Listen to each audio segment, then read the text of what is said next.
من يهده الله فلا مضل له ومن يضلله فلا هادي له ونشهد أن لا إله إلا الله وحده لا شريك له ونشهد أن سيدنا وحبيبنا وحبيب ربنا وطبيبنا وطبيب قلوبنا ومولانا محمدا عبده ورسوله الذي أرسله الله بالحق بشيرا ونذيرا وداعيا إلى الله بإذنه وسراجا وقمرا منيرا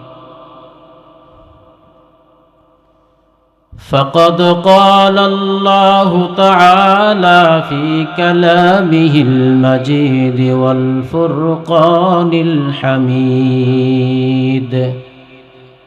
أعوذ بالله من الشيطان الرجيم بسم الله الرحمن الرحيم اقرأ باسم ربك الذي خلق خلق الإنسان من علق اقرأ وربك الأكرم الذي علم بالقلم علم الإنسان ما لم يعلم وقال سيدنا رسول الله صلى الله عليه وسلم من قرأ القرآن فاستظهره فأحل حلاله وحرم حرامه وأدخله الله الجنة أو كما قال النبي عليه الصلاة والسلام صدق الله مولانا العظيم صدق رسوله النبي الكريم ونحن على ذلك من الشاهدين والشاكرين والذاكرين والحمد لله رب العالمين اللهم صل على سيدنا محمد وعلى آل سيدنا محمد كلما ذكره الذاكرون وكلما غفل عن ذكره الغافلون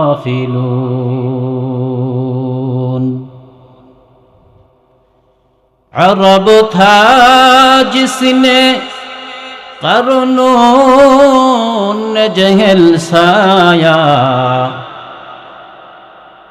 عرب تھا جس نے قرنوں نے جہل سایا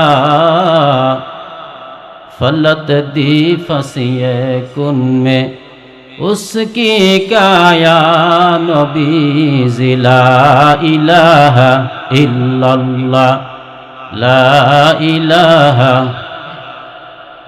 সবাই মোহাব্বতে লা ইলাহা ইল্লাল্লাহ লা ইলাহা ইল্লাল্লাহ লা ইলাহা ইল্লাল্লাহ লা ইলাহা ইল্লাল্লাহ বদকির শহর চেবিনি در خروشاد بذکر شهر চেবিনি দর খরশাদ ওলি দানদ দরি মানা কে গোশাদ লা ইলাহা ইল্লাল্লাহ লা ইলাহা ইল্লাল্লাহ লা ইলাহা ইল্লাল্লাহ লা ইলাহা মোহাব্বত লা ইলাহা ইল্লাল্লাহ লা ইলাহা। কোরআন শিখাও শিখাও কোরআন শিখো শিখাও ছেলে মেয়েকে ওহে মুসলমান,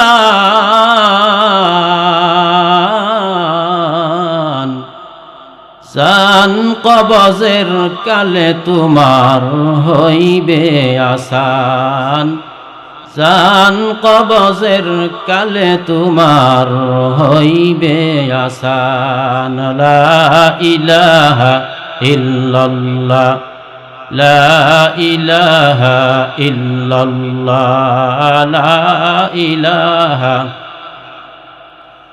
লা ইলাহা ইল্লাল্লাহু মুহাম্মাদুর রাসূলুল্লাহ সাল্লাল্লাহু আলাইহি ওয়াসাল্লাম। আর রহমান মডেল মাদ্রাসা এর শিক্ষার্থীদের প্রথম কোরআন সবক প্রদান উপলক্ষে আজ 18ই ডিসেম্বর 2025 রোজ বৃহস্পতিবার ঐতিহাসিক ইসলামী মহাসম্মিলনের সম্মানিত সভাপতি, আজকের মাহফিলের প্রধান অতিথি, বিশেষ অতিথি মহোদয়, আমার সামনে ধুলার আসনে বসা পিতৃতুল্য সম্মানিত মুরব্বিয়ানে কেরাম, যুবক ভাইরা, পর্দানিসীন মা ও বোনেরা, কচিকাঁচা সোনার মানিকেরা, আমরা সকলেই এক বাক্যে রব্বে কারিমের দরবারে লক্ষ কোটি শুকুর ও সুজুদ আল্লাহ পাক রব্বুল আলামিন আমাদের নির্ধারিত হায়াতের মধ্যে অল্প কিছু সময় কোরআন সুন্নাহর আলোকে বুজুর্গানের সান্নিধ্যে, বুজুর্গদের সান্নিধ্যে, হযরত উলামায়ে কেরামের সান্নিধ্যে, দাওয়াত ও তাবলীগের নিসবতে আল্লাহ পাক আমাদেরকে অল্প সময় হলেও বসার সুযোগ ও তৌফিক দান করেছেন। এই জন্য আমরা সকলেই শুকরিয়া জ্ঞাপন করছি আলহামদুলিল্লাহ। আমি আল্লাহ পাকের কালাম কোরআন হাকিম থেকে আয়াতি কারিমা তেলাওয়াত করেছি। বিশ্বনবী মুহাম্মদুর রাসূলুল্লাহ সাল্লাল্লাহু আলাইহি ওয়াসাল্লামের অসংখ্য অগণিত হাদিস সমূহের মধ্যে থেকে একখানা হাদিস পড়েছি। কোরআন কারিমের আয়াতকে সামনে রেখে, রসুলের সুন্নাহকে সামনে রেখে আমি আমার কথা বলার চেষ্টা করব, বাকি আল্লাহ পাকের ইচ্ছা। সম্মানিত উপস্থিতি, সুধী সমাজ, আমরা যারা এই মাহফিলে বসছি, এখানে যারা আসছি, আলহামদুলিল্লাহ আমরা ঠকি নাই। কি বলেন, ঠকছি? জোরে বলেন, ঠকছি না? ঠকি নাই। আর যারা এখনো আসবে আসবে বলে আসতেছে না বা আসে নাই, তারা যে খুব জিতা গেছে তাও না। কি বলেন? যারা আছেন বাইরে, যারা বাহিরে আছেন, আপনাদেরকে স্বনির্বন্ধন অনুরোধ করব, আপনারা দয়া করে মেহেরবানি করে, এটা জালিসুর রহমান, বলেন কি ভাই? এটা জালিসুর রহমান, বেহেশতের বাগান, কোরআনের মাহফিল, সুন্নাহর মাহফিল, দামি এক মজলিস, গুরুত্বপূর্ণ এক মজলিস, হেদায়েতের এক মজলিস, জান্নাতে যাওয়ার এক ওসিলার মজলিস, এমন একটি মুবারকপূর্ণ মজলিসে আমরা আসতে পেরে, বসতে পেরে খুশি না বেজার? আরো জোরে বলতে হবে, খুশি না বেজার? বলেন, খুশির আওয়াজ আসতে হয় না জোরে হয়? এই জন্য আরেকটু আমাদের সকল শক্তিকে বাই করে আরেকবার বলবো, খুশি না বেজার? সবাই বলবো আলহামদুলিল্লাহ, সুম্মা আলহামদুলিল্লাহ। আল্লাহ পাক রব্বুল আলামিন কোরআনে হাকিমের মধ্যে, কোরআনে কারীমের মধ্যে বলেন, ইকরা বিসমি রাব্বিকাল্লাযী খলাক, পড়ো তোমার প্রভুর নামে যিনি তোমাকে সৃষ্টি করেছেন। আজকের আমার এই তেলাওয়াতকৃত আয়াতের এই শব্দটুকুর, এই আয়াতটুকুর অর্থ মনে রাখেন, এটুকুই মনে রাখেন। আল্লাহ পাক বলেন, পড়ো বিসমি রব্বিকাল্লাযী খলাক, বিইসমি, আল্লাহর নামে। কার নামে? আল্লাহর নামে, যিনি তোমাকে কি করেছেন? সৃষ্টি করেছেন।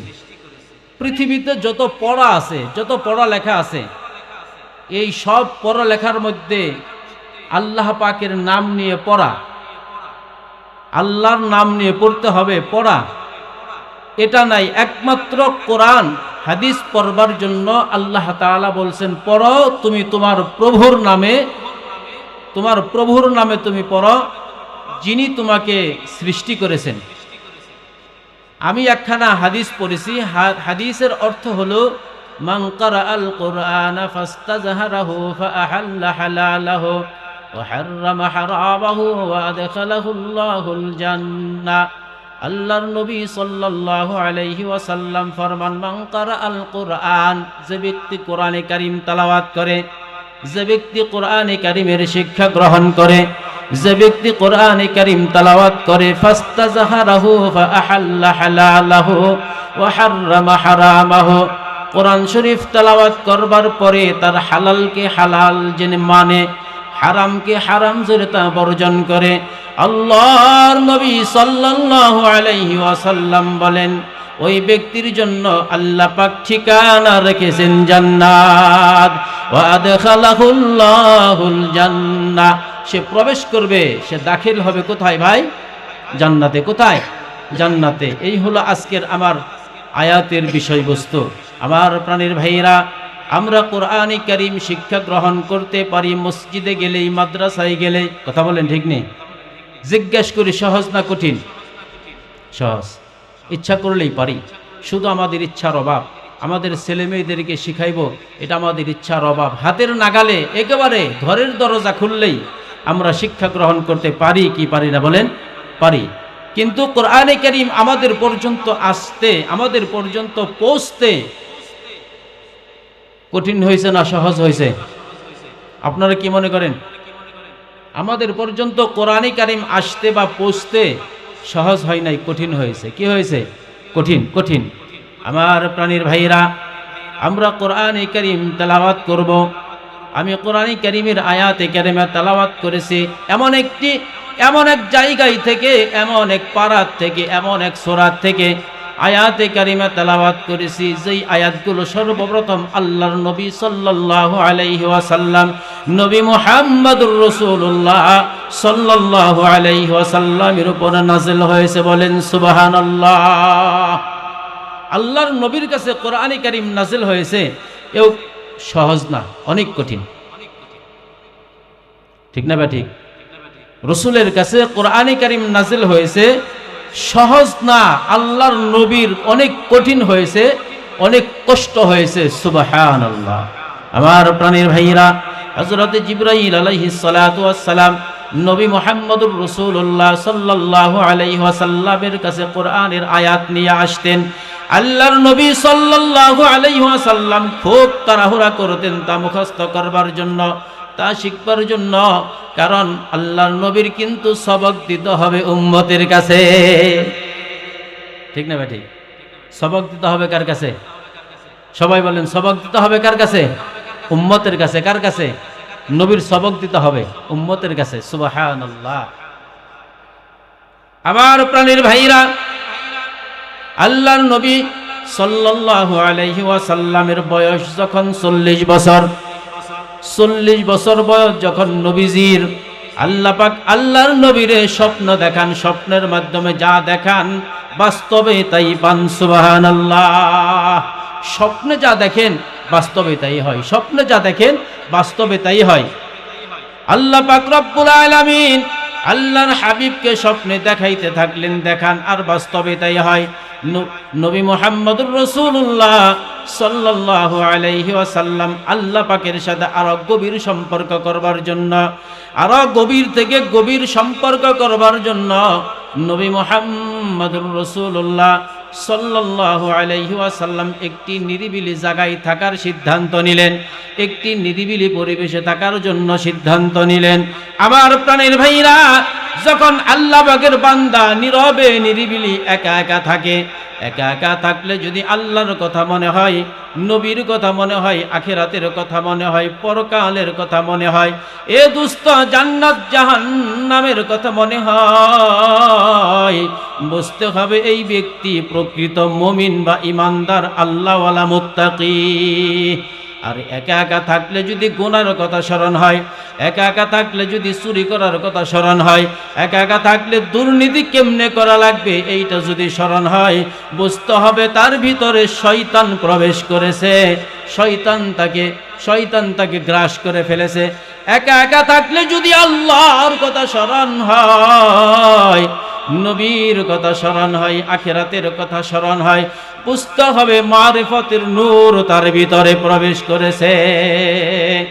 এই জন্য আমার প্রাণের ভাইরা, আল্লাহর নবী বিশ্ব নবী সাল্লাল্লাহু আলাইহি ওয়াসাল্লাম একা একই নিরিবিলি থাকবার জন্য একটা জায়গা পছন্দ করলেন, চয়েস করলেন, নিরিবিলি থাকবেন। ওই জায়গাটার নাম হলো ইতিহাসের পাতায় লেখে গারে হেরা। কোন জায়গায়? জোরে বলেন, কোন জায়গায়? গারে হেরা। আমার প্রাণের ভাইরা, যারা গারে হেরা দেখেছেন, যে সমস্ত হাজী সাহেবরা, আর যারা দেখেন নাই তাদেরকে বুঝাইতে কষ্ট হবে। যারা দেখছেন, গারে হেরা অনেক উপরে, সিপা চাপা রাস্তা, আঁকা বাঁকা রাস্তা, এমন এক রাস্তা দিয়া, সিপা চাপা রাস্তা দিয়া অনেক উপরে আল্লাহর নবী মুহাম্মদুর রাসূলুল্লাহ সাল্লাল্লাহু আলাইহি ওয়াসাল্লাম নিরিবিলি পরিবেশে অবস্থান করতে লাগলেন। ইতিকাফরত অবস্থায় গারে হেরায় আল্লাহর নবী সাল্লাল্লাহু আলাইহি ওয়াসাল্লাম জিকিরে, আল্লাহর ধ্যানে মগ্ন। এমত অবস্থায় একজন ফেরেশতা আসলেন তার আসল সুরতে। ওই ফেরেশতার যেই সুরত, যেই আকার আকৃতি, ওই ফেরেশতার যেই আকৃতি, নিজের আকৃতি, নিজের সুরত ধরিয়া আল্লাহর নবী বিশ্ব নবী সাল্লাল্লাহু আলাইহি ওয়াসাল্লামের দরবারে গারে হেরায় ওই নিরিবিলি পরিবেশে এই ফেরেশতা প্রবেশ করলেন। ফেরেশতা যায় দেখে আল্লাহর নবী ধ্যানমগ্ন ইতিকাফরত অবস্থায় আল্লাহ পাকের জিকির করে, লা ইলাহা ইল্লাল্লাহ, লা ইলাহা, জোরে লা ইলাহা ইল্লাল্লাহ, লা ইলাহা, লা ইলাহা ইল্লাল্লাহ, লা ইলাহা, লা ইলাহা ইল্লাল্লাহু মুহাম্মাদুর রাসূলুল্লাহ সাল্লাল্লাহু আলাইহি ওয়াসাল্লাম। ফেরেশতা সালাম দিলেন, আসসালামু আলাইকুম ইয়া রাসূলুল্লাহ। সালাম দেয়া বললেন, ইয়া রাসূলুল্লাহ, আমি আপনার কাছে সুখবর নিয়ে এসেছি, সুসংবাদ নিয়ে এসেছি। আল্লাহর নবী জিজ্ঞাসা করলেন, কি সুসংবাদ নিয়ে আসছা? ফেরেশতা বললেন, ইয়া রাসূলুল্লাহ, সুসংবাদ হইল আজকে থেকে আল্লাহ পাক রব্বুল আলামিন আপনাকে রাসূল বানাইছেন। আজকে থেকে আপনি নবী, আজকে থেকে আপনি রাসূল হয়ে গেছেন। ইয়া রাসূলুল্লাহ সাল্লাল্লাহু আলাইহি ওয়াসাল্লাম, আল্লাহ পাক রব্বুল আলামিন আপনার উপরে, আপনার জন্য 5টি আয়াত দিয়া আল্লাহ রব্বুল আলামিন আপনার কাছে আমাকে প্রেরণ করেছে। সুবহানাল্লাহ। এবার ফেরেশতা জিবরাইল আলাইহিস সালাতু ওয়াস সালাম আল্লাহর নবীকে বলতে লাগলেন, আপনি পড়ুন, ইকরা বিসমি রাব্বিকাল্লাযী খালাক। নবী বললেন, মা আনা বিকারি। আল্লাহর নবী বললেন, আমি তো পড়তে পারি না, আমি তো পড়তে শিখে নাই, আমি তো দুনিয়াতে কোনো মক্তব মাদ্রাসায় করি নাই, আমি তো কোনো উস্তাদের কাছে শিক্ষা গ্রহণ করি নাই, আমি তো কোনো পাঠশালায় যাই নাই, কোনো মাদ্রাসায় যাই নাই, কোনো মক্তবে যাই নাই, আমার তো কোনো উস্তাদ নাই, আমি তো কোনো উস্তাদের কাছে শিক্ষা গ্রহণ করি নাই, আমি কেমনে পড়বো? মা আনা বিকারি, আমি তো পড়তে পারি না। হযরত জিবরাইল আলাইহিস সালাতু ওয়াস সালাম বিপদে পড়লেন। আসছেন আল্লাহর পক্ষ থেকে আয়াতে কারিমা নিয়া, আল্লাহর নবীর কাছে নাজিল করবেন, আল্লাহর নবীকে মশক করাইবেন, আল্লাহর নবীকে তালকিন দিবেন, আল্লাহর নবীকে পড়াবেন, কিন্তু আল্লাহর নবী পড়তে পারে না। জিবরাইল বললেন, মুশকিলে কি করি, কি করা যায়? হযরতে জিবরাইল আলাইহিস সালাতু ওয়াস সালাম কোনো উপায়ান্তর না দেখে আল্লাহর নবী সাল্লাল্লাহু আলাইহি ওয়াসাল্লামের সিনা মুবারক চাক করলেন। সুবহানাল্লাহ বলা যায় না? কারণ কোরআনের ওজন তো অনেক বেশি, ঠিক না ঠিক? কোরআনের ওজন, কোরআন কিন্তু হালকা না, কোরআনে শরীফ কিন্তু হালকা না, কোরআনের বোঝা, কোরআনের ওজন অনেক ভারী, অনেক ওজন। এই ওজন, এই ভারী, এই বোঝা বহন করবার জন্য একটা শক্তির প্রয়োজন, একটা হিম্মতের প্রয়োজন। এই শক্তি দেওয়ার জন্য, এই হিম্মত দেওয়ার জন্য হযরতে জিবরাইল আলাইহিস সালাতু ওয়াস সালাম নবী মুহাম্মদুর রাসূলুল্লাহ সাল্লাল্লাহু আলাইহি ওয়াসাল্লামকে সিনা চাক করলেন। সুবহানাল্লাহ। মতান্তরে মুহাম্মদ আরবি সাল্লাল্লাহু আলাইহি ওয়াসাল্লামের 4 বার সিনা চাক করা হয়েছে। একবার শিশুকালে মুহাম্মদ আরবি সাল্লাল্লাহু আলাইহি ওয়াসাল্লাম তিনি তিনার দুধ ভাই আব্দুল্লাহর সাথে খেলা করতেছে মাঠে। এমত অবস্থায় আল্লাহর নবী সাল্লাল্লাহু আলাইহি ওয়াসাল্লামকে একজন ফেরেশতা আসলেন। সাদা দবদবা পোশাক, সাদা দবদবা চেহারা, দাড়ি চুল সাদা দবদবা, সাদা পোশাক পরিহিতা অবস্থায় একজন ফেরেশতা আয়েশা আল্লাহর নবী সাল্লাল্লাহু আলাইহি ওয়াসাল্লামকে জমিনে শোয়াইলেন। জমিনে শোয়ায়া তার সিনা মোবারক চাক করলেন। কেন চাক করলেন? তার কারণ আছে কি নাই? কি বলেন, আছে না? ওই কারণগুলো বলার সময় আমার, ওই কারণগুলো বললে শুধু এই সিনা চাকের ঘটনাই আজকের এই বয়ান শেষ হয়ে যায়, ঠিক না? ঠিক। আমি শুধু একটু টাচ দেওয়া যায়, আপনারা একটু বুঝা নিবেন। আমার প্রাণের ভাইরা, এবার আল্লাহর নবী সাল্লাল্লাহু আলাইহি ওয়াসাল্লামের দুধ ভাই আব্দুল্লাহ দৌড়িয়া বাড়িতে গেছে। বাড়িতে যা হালিমাতুস সাদিয়া রাদিয়াল্লাহু তাআলা আনহার কাছে বলতেছেন, আম্মা গো, আমার দুধ ভাইরে কে যেন মেরে ফেলছে জমিনে। এই সংবাদ শুনিয়া হালিমাতুস সাদিয়া রাদিয়াল্লাহু তাআলা আনহা আল্লাহর নবী সাল্লাল্লাহু আলাইহি ওয়াসাল্লামের কাছে আসলেন। আসবার পরে শিশু মুহাম্মদকে ডাইকা জিজ্ঞেস করলেন, মুহাম্মদ, তোমার কি হয়েছে? কি হয়েছে? কি করেছে তোমাকে? আব্দুল্লাহর বেটা মুহাম্মদ সাল্লাল্লাহু আলাইহি ওয়াসাল্লাম বলেন, না, কিছু তো হয় নাই। একজন সাদা পোশাক পরিহিত ব্যক্তি আমার কাছে আসছে, আয়েশা আমারে শোয়াইছে, এরপরে আমার বুকটা ফাড়ছে, এরপরে কলিজাটা বের করছে, এরপরে কলিজা বের করিয়া সুন্দর পরিষ্কার পরিচ্ছন্ন পানি দিয়া ধৌত করিয়া আবার যে থাই ছিল সেটাই দিয়া সুন্দর করে কুদরতি অপারেশন করে দিয়েছে। আমার তো কিছু হয় নাই, আমি তো কিছু বুঝতে পারি না। এই হলো একবারে শিশুকালে, মানে শিশু সুলভ কিছু আচরণ থাকে, এইগুলো যেন মুহাম্মদ আরবি সাল্লাল্লাহু আলাইহি ওয়াসাল্লামের কাছে না থাকে। এরপরে যৌবনকালে যৌবন সুলভ কিছু আচরণ থাকে কি থাকে না? এর ব্যাখ্যা দেওয়ার সময় আমার কাছে নাই। যৌবন সুলভ আচরণ থাকে, এই আচরণ যেন যৌবনকালে মুহাম্মদ আরবি সাল্লাল্লাহু আলাইহি ওয়াসাল্লামের কাছে না থাকে। এই জন্য যৌবন বয়স আবার সিনা চাক করেছে। যৌবনকালের একটা বিষয়াদি থাকে কি থাকে না? আমার প্রাণীর ভাইরা, আল্লাহর নবী বিশ্ব নবী সাল্লাল্লাহু আলাইহি ওয়াসাল্লামের বয়স যখন 14 বছর, তখন আল্লাহর নবী এক বাড়িতে ছিল, বিবাহ বাড়িতে। ওই বাড়িতে গান বাজনা হচ্ছিল। আল্লাহর নবী সাল্লাল্লাহু আলাইহি ওয়াসাল্লাম একেবারে এশার নামাজের সময়, এশার নামাজের পরে উনি ঘুমিয়ে গেলেন। আল্লাহ পাক রব্বুল আলামিন ওনার চোখের ভিতরে এমন ঘুম দিলেন, সারা রাত্রের ভিতরে আর তিনি জাগ্রত হলেন না। ওই বাড়িতে গান বাজনা সব শেষ হয়ে গেছে গো। ফজরের আখ্যান দিয়ে আল্লাহর নবী চেতন পেয়েছে, জাগ্রত হয়েছে। আমার প্রাণের ভাইয়েরা, কি কারণে, কি জন্য, এর মধ্যে হাকিকত কি, কারণটা কি? আল্লাহর নবী সাল্লাল্লাহু আলাইহি ওয়াসাল্লাম তখনও কিন্তু পয়গম্বর না, নবীও না, রাসূলও না, বয়স মাত্র 14 বছর।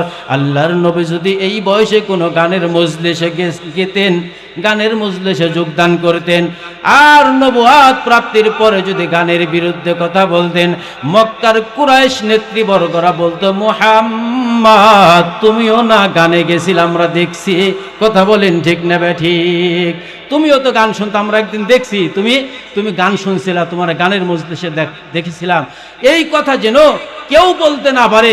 এই জন্য আল্লাহ পাক রব্বুল আলামিন আল্লাহর হাবিবকে অচেতন ঘুম দিয়া দিছে সারা রাত্রে, একেবারে রাজ্যের ঘুম মুহাম্মদ আরবি সাল্লাল্লাহু আলাইহি ওয়াসাল্লামের চোখে দিয়া দিছে, যেন মানুষ তার কোনো তিলকাল ধরতে না পারে, মানুষ যেন তার কোনো ত্রুটি বিচ্যুতি ধরতে না পারে। এই জন্য আল্লাহ ব্যবস্থা করছে। সুবহানাল্লাহ বলা যায় না? আমার প্রাণের ভাইরা, আল্লাহর নবী সাল্লাল্লাহু আলাইহি ওয়াসাল্লামকে হযরতে জিবরাইল ফেরেশতা, জিবরাইল আলাইহিস সালাতু ওয়াস সালাম কোরআনের যোগ্যতা অর্জন করতে পারে, কোরআনের বোঝা বহন করতে পারে। এই জন্য আল্লাহ পাক আল্লাহর হাবিবকে যোগ্যতা দিলেন সিনা চাক করিয়া। সিনা চাক করবার পরে এরপরে আল্লাহর হাবিবকে বলে, নবী গো, আপনি এখন পড়ুন, ইকরা বিসমি রাব্বিকাল্লাযী খালাক। আপনি এখন পড়ুন। আল্লাহর নবী বলেন, মা আনা বিকারি, আমি তো পড়তে পারি না, আমি তো পড়তে পারি না। বলেন জিবরাইল বিপদে পড়ছে কি পড়ে নাই? কে বলেন পড়ছেনি? কারণ এখন তো যোগ্যতা দিলাম, এখন তো কোরআনের বোঝা বহন করতে পারবেন, এখন কোরআনের শিক্ষা আপনি গ্রহণ করতে পারবেন, এই যোগ্যতা আপনাকে দিছি, এই শক্তি আপনাকে দিছি, এখন আপনি পড়েন। কারণ কোরআনে কারীম নাজিল যখন হয়েছে, আল্লাহর নবী সাল্লাল্লাহু আলাইহি ওয়াসাল্লামের কাছে সহজে কোরআনে কারীম নাজিল হয়েছে, আল্লাহর নবীর খুব আসান লাগছে, সহজ লাগছে, এমনটি নয়। আল্লাহর নবীর সাল্লাল্লাহু আলাইহি ওয়াসাল্লামের খুব কষ্ট হয়েছে। বুখারীর প্রথম পৃষ্ঠার ভিতরে বদিউল ওয়াহির আলোচনার ভিতরে এই কথাগুলো আছে ভাইজান, যে নবী মুহাম্মদুর রাসূলুল্লাহ সাল্লাল্লাহু আলাইহি ওয়াসাল্লামের কাছে যখন ওহী নাজিল হয়, অনেক কষ্ট। কথা বলেন ঠিক না ব্যাঠিক? দুর্বল মানুষ, 3.5 হাত বডির মানুষ, এই মানুষ কোরআনের বোঝা বহন করবে? কোরআন তো আসমানের কাছে নাজিল করতে চেয়েছিলেন, কোরআন তো জমিনের কাছে নাজিল করতে চেয়েছিলেন, কোরআন তো পাহাড়ের কাছে নাজিল করতে চেয়েছিলেন। কেউ রাজি হয় নাই, কেউ কোরআনের বোঝা বহন করতে কেউ সক্ষম হয় নাই। কথা বলেন ঠিক নেই? আল্লাহ পাক রব্বুল আলামিন ফরমান, ইন্না আরাদনাল আমানাতা আলাস সামাওয়াতি ওয়াল আরদি। আল্লাহ পাক রব্বুল আলামিন ফরমান, আমি জমিনকে বলছিলাম, জমিন কোরআন তোমার উপরে নাজিল করতে চাই, জমিন বলে আমি পারবো না। আকাশকে বলছিলাম, আকাশ বলে আমি পারবো না। পাহাড়কে বলছিলাম, পাহাড় বলে আমি পারবো না। পাহাড় বলতে লাগলো, আল্লাহ আমার উপরে যদি কোরআন নাজিল করেন, লাউ আনজালনা হাযাল কুরআন আলা জাবালিল লারাআইতাহু খাশিআম মুতাসাদ্দিআম মিন খাশিয়াতিল্লাহ ওয়া তিলকাল আমসালু নাদরিবুহা লিন-নাসি লাআল্লাহুম ইয়াতাফাক্কারুন। আল্লাহ তাআলা যখন বললেন পাহাড়ের উপরে, পাহাড় তুমি কোরআনের বোঝা বহন করতে পারবে না, লাউ আনজালনা হাযাল কুরআনা আলা জাবালিল লারাআইতাহু, আল্লাহ পাক রব্বুল আলামিন ফরমান, যদি আমি পাহাড়ের উপরে কোরআনকে নাজিল করতাম, তোমরা দেখতে, লারাআইতাহু তোমরা তখন দেখতে, পাহাড় ভয়ে ভীত সন্ত্রস্ত হয়ে একেবারে তুলার মতো উঠতে থাকত। কিসের মতো? তুলার মতো। আমার প্রাণের ভাইরা, পাহাড়ের উপরে কোরআন যখন নাজিল করতে চাইলেন আল্লাহ পাক রব্বুল আলামিন, পাহাড় জবাব দিতে লাগলো, আল্লাহ আমি যদিও হই অনেক শক্তিশালী, আমি যদিও হই অনেক বড়, আমি যদিও হই অনেক ওসা, কিন্তু আপনার কোরআনের বার বোঝা আমরা কখনো বরদাস্ত করতে পারবো না। আমার প্রাণের ভাইরা, আল্লাহ পাক রব্বুল আলামিন আল্লাহর হাবিবের উপরে কোরআন নাজিল করবার জন্য 5টা আয়াত দিয়া জিবরাইল আলাইহিস সালাতু ওয়াস সালামকে গারে হেরায় পাঠিয়ে দিলেন। গারে হেরায় যাওয়ার পরে হযরতে জিবরাইল আলাইহিস সালাতু ওয়াস সালাম বললেন, মুহাম্মদ সাল্লাল্লাহু আলাইহি ওয়াসাল্লাম, এখন আপনি বলুন, ইকরা বিসমি রাব্বিকাল্লাযী খালাক। আপনি পড়ুন, আপনি পড়ুন, আপনি পড়ুন, ইকরা বিসমি রাব্বিকাল্লাযী খালাক। আল্লাহর নবী সাল্লাল্লাহু আলাইহি ওয়াসাল্লাম কে সিনা চাক করবার পরেও আল্লাহর নবী বলেন, আমি পড়তে পারি না, আমি পড়তে পারি না। আমি পড়তে পারি না, কারণ কোরআনটা পড়া অত সহজ না বাবা। কথা বলেন ঠিক না বা ঠিক? কোরআন তেলাওয়াত করা অত সহজ না, কঠিন আছে, কঠিন আছে। আমার প্রাণের ভাইরা, হযরত জিবরাইল আলাইহিস সালাতু ওয়াস সালাম আল্লাহর নবীর সিনা চাক করবার পরে যখন পড়তে বলছেন, আল্লাহর নবী বলেন আমি পড়তে পারি না। হযরতে জিবরাইল আলাইহিস সালাতু ওয়াস সালাম এখন কি করবেন? খুব বিপদে পড়লেন। হযরতে জিবরাইল আলাইহিস সালাতু ওয়াস সালাম আল্লাহর হাবিবকে সিনার সাথে, বুকের সাথে জড়িয়ে নিয়ে একটা চাপ দিলেন। এক চাপ খাওয়ার পরে আল্লাহর নবী বলেন মনে হয় আমি আর বাঁচব না, আমি আর বাঁচব না। এত জোরে চাপ, কারণ জিবরাইলের শক্তি কম না বেশি? ফেরেশতা জিবরাইল, হযরতে জিবরাইল আলাইহিস সালাতু ওয়াস সালামের শক্তি, এত শক্তি। কোরআনে কারীমের ভিতরে হযরতে জিবরাইল আলাইহিস সালাতু ওয়াস সালামের কথা আছে। ওই কওমে লূতকে ধ্বংস করবার জন্য হযরতে জিবরাইল আলাইহিস সালাতু ওয়াস সালামকে বললেন যাও কওমে লূতকে ধ্বংস করে দিয়ে আসো। হযরতে জিবরাইল আলাইহিস সালাতু ওয়াস সালামকে আল্লাহ পাক রব্বুল আলামিন 600 নূরের পাখা দান করছে। কয়শ? জোরে বলেন কয়শ? 600 নূরের পাখা দান করছেন, নূরের ডানা দান করছেন। হযরতে জিবরাইল আলাইহিস সালাতু ওয়াস সালাম 600 কেন, একটা নূরের ডানাও পুরা ব্যবহার করা লাগে নাই, মাত্র একটা আঙ্গুল, আমার দিকে খেয়াল করেন, মাত্র একটা আঙ্গুল দিয়ে জমিনে ধরছে। আপনারা বেকু দেখেন নাই? বেকুতে যেরকম মাটি ধরে, যারা রোডে ঘাটে, বাজারে, শহরে, অলিতে গলিতে, রাস্তাঘাটে, দোকানে, বাড়িতে যারা আছে, তারা তো মনে করতেছে আমরা গাড়ি ঘোড়া রাস্তাঘাটে আছি না। হযরতে জিবরাইল আলাইহিস সালাতু ওয়াস সালাম আঙ্গুল দিয়ে উঠিয়া নিয়া সেখানে ঘর বাড়ি, জমি জমা, খাল, পুকুর, বাড়িঘর, এরপরে জমা জমি, বিল্ডিং, অট্টালিকা যা কিছু আছে সব নিয়া হযরতে জিবরাইল আলাইহিস সালাতু ওয়াস সালাম একটা আঙ্গুল ডাবায়া দিয়া নিচের দিকে নিয়া একটু উঁচা করছে, আলিয়াহা, উঁচা করার পরে সাফিলাহা।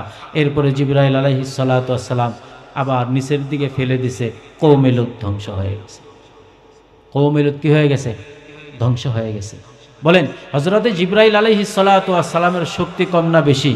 কিতাবের ভিতরে লেখে হযরতে জিবরাইল আলাইহিস সালাতু ওয়াস সালাম 4000 যুবকের গায়ে যেই শক্তি, 4000 যুবকের শরীরে যেই শক্তি, এই পরিমাণ শক্তি মুহাম্মদুর রাসূলুল্লাহ সাল্লাল্লাহু আলাইহি ওয়াসাল্লামের শরীরে ছিল। সুবহান। তাইলে আমাদের মতো আজকের যুবক যদি 4টা বিয়া করা শরীয়ত জায়েজ রাখে, মুহাম্মদ সাল্লাল্লাহু আলাইহি ওয়াসাল্লাম 9টা 11টা করছে তো কমই করছে। কথা বলেন ঠিক না ভাই? ঠিক। আরো শত শত বিবাহ করলেও সমস্যা হইতো না, কমই তো করছে। কারণ 4000 যুবকের গায়ে যেই শক্তি, এই শক্তি মুহাম্মদ সাল্লাল্লাহু আলাইহি ওয়াসাল্লামকে আল্লাহ পাক রব্বুল আলামিন দিয়েছিলেন। এরপরেও মুহাম্মদ সাল্লাল্লাহু আলাইহি ওয়াসাল্লামকে যখন হযরতে জিবরাইল আলাইহিস সালাতু ওয়াস সালাম চাপ দিছে, 1টা 2টা 3টা চাপ দিছে, আল্লাহর নবী সাল্লাল্লাহু আলাইহি ওয়াসাল্লাম এখন বলে এমন চাপ আমাকে জিবরাইল দিয়েছে, এই চাপ যদি সারা ঢাকা শহরের মানুষ খায় মারা যাবে। আমার প্রাণের ভাইয়েরা, আল্লাহ পাক রব্বুল আলামিন আল্লাহর হাবিব বিশ্ব নবী মুহাম্মদুর রাসূলুল্লাহ সাল্লাল্লাহু আলাইহি ওয়াসাল্লামের উপরে কোরআনে কারীম নাজিল করেছেন।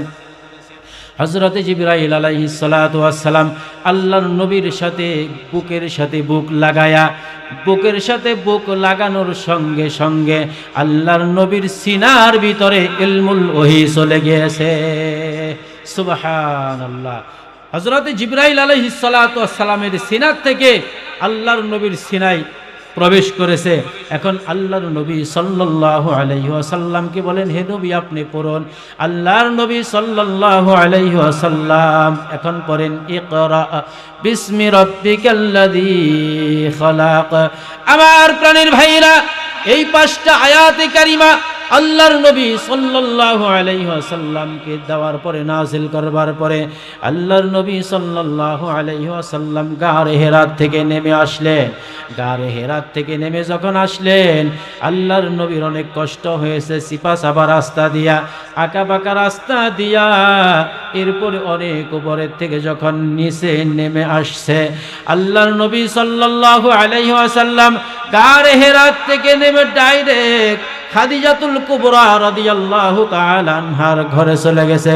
যাওয়ার পরে বলতে লাগলো, জাম্মিলুনি জাম্মিলুনি জাম্মিলুনি খাদিজাতু জাম্মিলুনি জাম্মিলুনি, খাদিজা হে খাদিজা আমারে চাদর দাও, আমারে চাদর দাও, আমারে কম্বল দাও। সুবহানাল্লাহ, কি বলা যায় না? আল্লাহর নবী সাল্লাল্লাহু আলাইহি ওয়াসাল্লাম শীতে কাঁপতেছে, এমন জ্বর আল্লাহর নবী সাল্লাল্লাহু আলাইহি ওয়াসাল্লামের শরীর মুবারকে, জ্বর এমন এত বড়, এত জোরে তিনি ধাক্কা খেয়েছেন, চাপ খেয়েছেন। এই চাপ খাওয়ার পরে আল্লাহর নবী সাল্লাল্লাহু আলাইহি ওয়াসাল্লামের দেহের ভিতরে কম্পন শুরু হয়ে গেছে। কাঁপতে কাঁপতে কাঁপতে কাঁপতে আল্লাহর নবী সাল্লাল্লাহু আলাইহি ওয়াসাল্লাম খাদিজাতুল কুবরার ঘরে আসলেন। খাদিজাতুল কুবরার ঘরে আসিয়া চাদর চাইলেন, কম্বল চাইলেন, আমাকে কম্বল দিয়ে জড়াও। ইয়া আইয়ুহাল মুজাম্মিলু কুমিল লাইলা ইল্লা কলিলা। আল্লাহর নবী সাল্লাল্লাহু আলাইহি ওয়াসাল্লাম কম্বল গায়ে দিয়ে কম্বল চাইলেন খাদিজাতুল কুবরার কাছে। এমন ভাবে কম্বল চাইলেন, হযরতে খাদিজাতুল কুবরা রাদিয়াল্লাহু তাআলা আনহা ভাবতে লাগলেন, নবীরে মনে হয় কোনো জিনে ধরছে, না হয় কোনো ভূতে ধরছে, না হয় কেউ কোনো আসর করছে। এবার খাদিজাতুল কুবরা রাদিয়াল্লাহু তাআলা আনহা বিশ্ব নবী মুহাম্মদুর রাসূলুল্লাহ সাল্লাল্লাহু আলাইহি ওয়াসাল্লামকে জিজ্ঞাসা করলেন, আপনার কি হয়েছে বলুন, আপনার কি হয়েছে? আমার এক চাচাতো ভাই আছে, নাম হলো ওয়ারাকা ইবনে নওফেল। আপনাকে যদি কোনো জিনে ধরে থাকে বা কোনো ভূতে ধরে থাকে, আপনাকে আমার চাচাতো ভাই ওয়ারাকা ইবনে নওফেলের কাছে নিয়ে যাব। আমার চাচাতো ভাই ওয়ারাকা ইবনে নওফেল আগের যুগের আলেম, তিনি অত্যন্ত পণ্ডিত, অনেক কিছু জানে, অনেক কিছু বুঝে। আমার চাচাতো ভাইয়ের কাছে আপনাকে নিয়ে যাব, আপনি চলুন। আমার প্রাণের ভাইরা, আল্লাহর নবী সাল্লাল্লাহু আলাইহি ওয়াসাল্লামকে ওয়ারাকা ইবনে নওফেলের কাছে নিয়ে যাওয়া হলো। ওয়ারাকা ইবনে নওফেল জিজ্ঞাসা করলেন, মুহাম্মদ তোমার কি হয়েছে? আল্লাহর নবী সাল্লাল্লাহু আলাইহি ওয়াসাল্লাম গারে হেরার ঘটনা সব খোলাখুলি বললেন। ওয়ারাকা ইবনে নওফেল বললেন, আমি বুঝতে পেরেছি আপনার কাছে কোন ব্যক্তি আসছিল। আপনার কাছে একজন ব্যক্তি আসছিল। ওই ব্যক্তি সর্বপ্রথম আদম আলাইহিস সালাতু ওয়াস সালামের কাছে আসছিল। ওই ব্যক্তি নূহ পয়গম্বরের কাছে আসছিল। ওই ব্যক্তি ইব্রাহিম আলাইহিস সালাতু ওয়াস সালামের কাছে আসছিল। ওই ব্যক্তি মূসা আলাইহিস সালাতু ওয়াস সালামের কাছে আসছিল। ওই ব্যক্তি ঈসা পয়গম্বর, ঈসা রূহুল্লাহর কাছে আসছিল। তবে ওই ব্যক্তি যার কাছে আসছিল, যার কাছে যায় ওই ব্যক্তি যার কাছে যায়, তার পরিবারের সবাই, তার বংশের সবাই তার শত্রু হইয়া যায়। মুহাম্মদ সাল্লাল্লাহু আলাইহি ওয়াসাল্লামের শত্রু ছিল কি ছিল না? নিজের বংশের ভিতরেই মুহাম্মদ সাল্লাল্লাহু আলাইহি ওয়াসাল্লামের শত্রু ছিল। যার কাছে তিনি যায়, ওই ব্যক্তি যার কাছে যায় তার শত্রু হয়, তার আপনজনরা, আপন লোকেরা তার শত্রু হয়ে যায়। আমার প্রাণের ভাইরা, ওয়ারাকা ইবনে নওফেল বলতে লাগলো, আব্দুল্লাহর বেটা মুহাম্মদ, তোমার কাছে যেই ব্যক্তি আসছিল, ওই ব্যক্তির নাম হলো হযরতে জিবরাইল আলাইহিস সালাতু ওয়াস সালাম। হযরতে জিবরাইল তোমার কাছে আসছিল। ওই জিবরাইল তোমার কাছে আসিয়া আল্লাহর বাণী তোমার কাছে পৌঁছিয়ে দিয়েছে। তুমি এখন থেকে সাধারণ কোনো মানুষ নও, তুমি এখন থেকে সাধারণ কোনো ব্যক্তি নও, তুমি এখন থেকে সাধারণ কোনো ব্যক্তি নও। এখন থেকে তুমি একজন পয়গম্বর, এখন থেকে তুমি নবী। আল্লাহ পাক রব্বুল আলামিন তোমাকে রাসূল বানাইছে, আল্লাহ তোমাকে নবী বানাইছে। আমার প্রাণের ভাইরা, আল্লাহর নবী সাল্লাল্লাহু আলাইহি ওয়াসাল্লামকে জিজ্ঞাসা করা হইল, ইয়া রাসূলুল্লাহ, আপনার কাছে যখন কোরআনে কারীম অবতীর্ণ করা হয়, আপনার কাছে যখন কোরআনে কারীম নাযিল করা হয়, তখন কেমন লাগে আপনার? কিভাবে কোন অবস্থায় আপনার কাছে কোরআনে কারীম নাজিল হয়? আল্লাহর নবী সাল্লাল্লাহু আলাইহি ওয়াসাল্লাম বলেন, অনেকভাবে আমার কাছে কোরআন কারীম নাজিল হয়। কোরআনে কারীম একভাবে নাজিল হয় না, দুইভাবে নাজিল হয় না, তিনভাবেও নাজিল হয় না, অনেকভাবে কোরআনে কারীম নাজিল হয়। তবে শুনুন, আল্লাহ পাক রব্বুল আলামিন যখন আমার উপরে কোরআনে কারীম নাজিল করেন, একটা কাইফিয়ত হলো, একটা অবস্থা হলো, বেলের মধ্যে বাড়ি দেয়, ঘন্টার আওয়াজ হয়, ঘন্টার আওয়াজের মতো আমার কাছে মনে হয়। দিলের ভিতরে, অন্তরের ভিতরে, বুকের ভিতরে মনে হয় বেল দিয়া বাড়ি দিতেছে। বেলের যদি বাড়ি দেয় 1 2 3 ঘন্টা পড়ছে, ঠিক না ঠিক? মনে হয় বুখারীর প্রথম পৃষ্ঠায় এই কথাগুলো আছে। রাসূল করিম সাল্লাল্লাহু আলাইহি ওয়াসাল্লাম বলেন, যখন আমার কাছে কোরআন কারীম নাজিল হয়, ঘন্টার আওয়াজের নাই নাজিল হয়। কি পরিমাণ কষ্ট, কি পরিমাণ ব্যথা লাগে। মুহাম্মদ আরবি সাল্লাল্লাহু আলাইহি ওয়াসাল্লাম বলেন, ঘন্টার আওয়াজের নাই শব্দ হয় সুবহানাল্লাহ, কি বলা যায় না? আমার প্রাণের ভাইরা, এই কোরআন কারীমটা আমরা পড়তেও জানি না, অনেক আফসোস লাগে, অনেক দুঃখ লাগে, অনেক ব্যথা লাগে। আজকে মুসলমানদের সন্তান, মুসলমানের সন্তান আমরা অনেকেই কোরআন কারীম তেলাওয়াত পারি না, ঠিক না ঠিক? আমার প্রাণের ভাইয়েরা, কোরআন কারীম যেন শিক্ষা গ্রহণ করতে পারে, কোরআন যেন পড়তে পারে, এই শিক্ষা গ্রহণ করবার জন্য এর ব্যবস্থা করবে পিতা এবং মাতা। কথা বলেন ঠিক না ঠিক? আমার প্রাণের ভাইয়েরা, এক ব্যক্তি তার সন্তানকে নিয়ে গেছে খলিফাতুল মুসলিমিন আমিরুল মুমিনিন হযরত ওমর রাদিয়াল্লাহু তাআলা আনহুর দরবারে। হযরত ওমর তখন খলিফা। এবার এই সন্তানটাকে নিয়ে যা পিতা হযরত ওমর রাদিয়াল্লাহু তাআলা আনহুর সামনে যে মামলা দিল, বিচার চাইল, বিচার প্রার্থী হইল কি? বলে, হুজুর গো, এই সন্তান আমার কথা শুনে না, আমার সন্তান আমার কথার বাইরে অবাধ্য, আমার সন্তান আমার কথা শুনে না। ইয়া খলিফাতুল মুসলিমিন আমিরুল মুমিনিন, আপনি এর বিচার করেন। এই কথা বলবার পরে ওই ছেলেটা বলল, হুজুর, আমার আব্বার অভিযোগ শেষ হয়েছে। বলে, হ্যাঁ শেষ হয়েছে। ওইখানে আমার অভিযোগ আছে, আমার আব্বার উপর আমার কোনো কর্তব্য আছে কি নাই, আমার উপর আমার আব্বার কোনো দায়িত্ব আছে কি নাই। এই কথা বলবার পরে খলিফাতুল মুসলিমিন আমিরুল মুমিনিন হযরত ওমর রাদিয়াল্লাহু তাআলা আনহু বলেন, পিতার উপরে 3টা কর্তব্য রয়েছে, 3টা দায়িত্ব রয়েছে। কয়টা? সবাই বলেন কয়টা? 3টা দায়িত্ব রয়েছে। একটু জিকির করেন, লা ইলাহা ইল্লাল্লাহ, লা ইলাহা,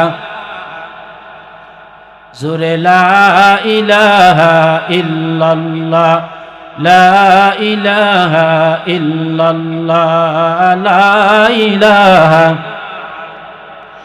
লা ইলাহা। মৌত কালে বুঝতে পারবা, মন কবর গেলে বুঝতে পারবা, মৌত কালে বুঝতে পারবা, মন কবর গেলে বুঝতে পারবা, এই কালে মার কত গুণ।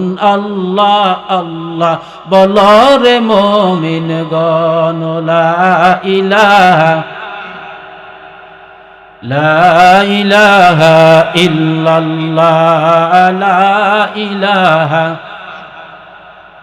জোরে লা ইলাহা ইল্লাল্লাহ, লা ইলাহা, লা ইলাহা ইল্লাল্লাহ মুহাম্মাদুর রাসূলুল্লাহ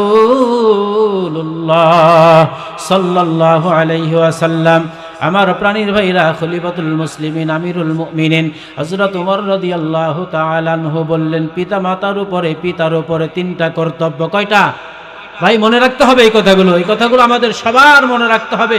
এই সবকটা আমাদের মুখস্থ করতে হবে ইনশাআল্লাহ। পারবো না ইনশাআল্লাহ? আমার প্রাণীর ভাইরা, খলিফাতুল মুসলিমিন আমিরুল মুমিনিন হযরত ওমর রাদিয়াল্লাহু তাআলা আনহু বলেন, পিতার উপরে 3টা কর্তব্য রয়েছে। 1 নম্বরের কর্তব্য হলো, ভালো সন্তান চাইলে ভালো একটা মায়ের ব্যবস্থা করা লাগবে। আমরা যারা ভালো সন্তান চাই, বিবাহ এখনো করি নাই, মনে করেন এখনো যারা বিবাহ করি নাই, আমার সন্তান হবে নেক্সটে, পরবর্তীতে আমার একটা সন্তান হবে, ওই সন্তানটা যেন নেককার হয়, ওই সন্তানটা যেন ভালো হয়, এর জন্য ওই সন্তানের জন্য একটা ভালো মায়ের ব্যবস্থা করতে হবে। কথা বলেন ঠিক না ভাই? ঠিক। ভালো একটা মা, ভালো একটা মেয়েকে বিবাহ করতে হবে। তাহলে ভালো একটা মেয়েকে, দিনদার পরহেজগার আল্লাহওয়ালা দিনদারি একটি মেয়েকে যদি আমি বিবাহ করতে পারি, তাহলে আমি আমার সন্তানের জন্য ভালো একটা মা উপহার দিতে পারবো। কথা বলেন ঠিক না ভাই? ঠিক। খলিফাতুল মুসলিমিন আমিরুল মুমিনিন হযরত ওমর রাদিয়াল্লাহু তাআলা আনহু বলেন, সন্তান ভালো হওয়ার জন্য একটা ভালো মায়ের ব্যবস্থা করতে হবে। এবার ঘটনা শুনুন। আমিরুল মুমিনিন হযরত ওমর রাদিয়াল্লাহু তাআলা আনহুর অভ্যাস ছিল রাতের বেলায়, শেষ রাত্রে তাহাজ্জুদের পরে হযরত ওমর রাদিয়াল্লাহু তাআলা আনহু মহল্লায় ঘুরতেন, পাড়ায় ঘুরতেন, গ্রামের ভিতরে পাড়ায় তিনি ঘুরতেন, ঘুরে ঘুরে মানুষের খবর নিতেন। আল্লাহর হুকুম। আমার প্রাণের ভাইয়েরা, খলিফাতুল মুসলিমিন আমিরুল মুমিনিন হযরত ওমর রাদিয়াল্লাহু তাআলা আনহু এক বাড়ির পাশ দিয়ে যাচ্ছে। ঘরের ভিতরের থেকে কোনো এক মা তার মেয়েকে ডাকতেছে, মেয়েকে বলতেছে, তুমি উঠো, তাড়াতাড়ি উঠো, সকাল হয়ে গেল, আমাদের দুধ দহন করতে হবে, এরপরে দুধ বিক্রি করতে হবে, দুধ দহন করে দুধের মধ্যে একটু পানি মিশ্রিত করতে হবে, দুধ বাড়বে, তাহলে আমরা কিছু পয়সা বেশি পাবো, কিছু টাকা বেশি পাবো, আজকে একটু পয়সা বেশি দরকার। আমার প্রাণের ভাইরা, খলিফাতুল মুসলিমিন আমিরুল মুমিনিন হযরত ওমর রাদিয়াল্লাহু তাআলা আনহু এই কথাগুলো শ্রবণ করতেছে ঘরের ভিতরে থেকে। মেয়ে কি জবাব দেয় শুনেন। মেয়ে বলতে লাগলো, মা, খলিফা ওমরের দরবারের থেকে তো নিষেধ, দুধের মধ্যে পানি মিশ্রণ করা যাবে না, দুধের মধ্যে পানি মিশ্রণ করা গুনার কাজ। দুধের মধ্যে যদি পানি মিশ্রণ করে খলিফা ওমর বিচারের কাঠগড়ায় দাঁড় করাইবে। আমার প্রাণের ভাইরা, এবার ওই মেয়ের মা বলতেছে, বেটিকে বলতেছে, মেয়েকে বলতেছে, শোনো, খলিফা ওমর তার দেখবে না, খলিফা ওমর দেখলেন আমাদেরকে বিচারের কাঠগড়ায় দাঁড় করাইবে, এখন তার খলিফা ওমর দেখবে না। আমার প্রাণের ভাইরা, এবার ওই মেয়েটি জবাব দিছে, মা, খলিফা ওমরের চোখ ছাপানো যায়, কিন্তু খলিফা ওমরের যে মালিক, আমার মালিক, তোমার মালিক, আসমানের মালিক, জমিনের মালিক, রিজিকের মালিক, ওই আল্লাহর চোখ ছাপানো যায় না। এই ঘটনা, এই কথাগুলো খলিফাতুল মুসলিমিন আমিরুল মুমিনিন যখন শুনেছে, আর কাল বিলম্ব করে নাই, দরবারের থেকে লোক পাঠিয়ে দিয়েছে ওই কন্যাটাকে ডাকবার জন্য। ওই মেয়েটাকে দরবারে আনবার পরে দরবারে এনে খলিফাতুল মুসলিমিন আমিরুল মুমিনিন হযরত ওমর রাদিয়াল্লাহু তাআলা আনহুর সন্তানের সাথে বিবাহে আবদ্ধ করে দিলেন। আমার প্রাণের ভাইয়েরা, এই জন্য ভালো একজন মার প্রয়োজন। কথা বলেন ঠিক না ভাই? ঠিক। ভালো একটা মা, আমার সন্তানের জন্য, আমার একটা সন্তান নেককার হবে, আদব ওলা হবে, কোরআনে কারীম তেলাওয়াত করবে, কোরআন পড়বে, নামাজ পড়বে, দিন মানবে, সৎ পথে চলবে, মাদক সেবন করবে না, নেশায় ডুববে না, আমার সন্তান খারাপ পথে লাইনচ্যুত হবে না। এই জন্য আমার একটা ভালো মায়ের ব্যবস্থা করতে হবে। কথা বলেন ঠিক না ভাই? ঠিক। আমার প্রাণের ভাইয়েরা, আপনারা একটা ঘটনা শুনেন বা শুনছেন ইতিপূর্বে। খলিফাতুল মুসলিমিন গভর্নর বাদশাহ, ওনার একজন সন্তান বাদশাহ হারুনুর রশিদ, ওনার স্ত্রীর নাম হলো জুবাইদা। আমার প্রাণের ভাইয়েরা, বাদশাহ হারুনুর রশিদের স্ত্রী বিবি জুবাইদা এত নেককার ছিল, যখন আরাফার ময়দানে পানির ব্যবস্থা ছিল না, আরব সাগর থেকে, লৌহিত সাগর থেকে একটা পানির লাইন করে দিয়ে, একটা পানির লাইন এনে বিবি জুবাইদা আরাফার ময়দান পর্যন্ত এনে হাজিদের পানির ব্যবস্থা করে দিয়েছিলেন। বলেন সুবহানাল্লাহ। এখনো পর্যন্ত ওই নহরটাকে, ওই রাস্তাটাকে নহরে জুবাইদা বলে। আমার প্রাণের ভাইয়েরা, এই যে জুবাইদা, বাদশাহ হারুনুর রশিদের স্ত্রী জুবাইদা, জন সন্তান ছিল বাদশাহ হারুনুর রশিদের একটি সন্তান। ছেলেটা বয়স 15 থেকে 16 বছর, মাত্র 15-16 বছরের একটা বালক। এই বালকটা সিরা কাপড় পরিয়া, সিরা কম্বল পরিয়া রাজদরবারের ভিতরে ঢুকছে। একদিন রাজদরবারের ভিতরে একটা মিটিং চলছিল, জাঁকজমকপূর্ণ একটা মিটিং চলছিল। বাদশাহ জাহাপনা অনেক মন্ত্রী মিনিস্টারদেরকে নিয়ে বাদশাহ হারুনুর রশিদ একটা সভা করেছিলেন। ওই সভার ভিতরে, ওই আলোচনার মজলিসের ভিতরে বাদশাহ হারুনুর রশিদের সন্তান সিরা ফাটা কাপড় নিয়া, তালিযুক্ত কাপড় নিয়া, সিরা কম্বল নিয়া ওইখানে ঢুকছে। ঢুকবার পরে রাজারা ঢুকবার পরে মন্ত্রী মিনিস্টাররা কানাঘোষা শুরু কইরা দিল। বলতে লাগলো, বাদশার ছেলে সিরা ফাটা কম্বল পরিয়া রাজদরবারে আসে, বাদশার ইজ্জত থাকলো কোথায়? আমার প্রাণের ভাইয়েরা, এই কানাঘোষাটা, এই কথাগুলো আলাপচারিতা বাদশাহ হারুনুর রশিদের কানে পৌঁছছে। বাদশাহ হারুনুর রশিদের কানে পৌঁছাইবার পরে সন্তানটাকে ডাকছে, বাবা, বাবা তুমি এই দিকে আসো।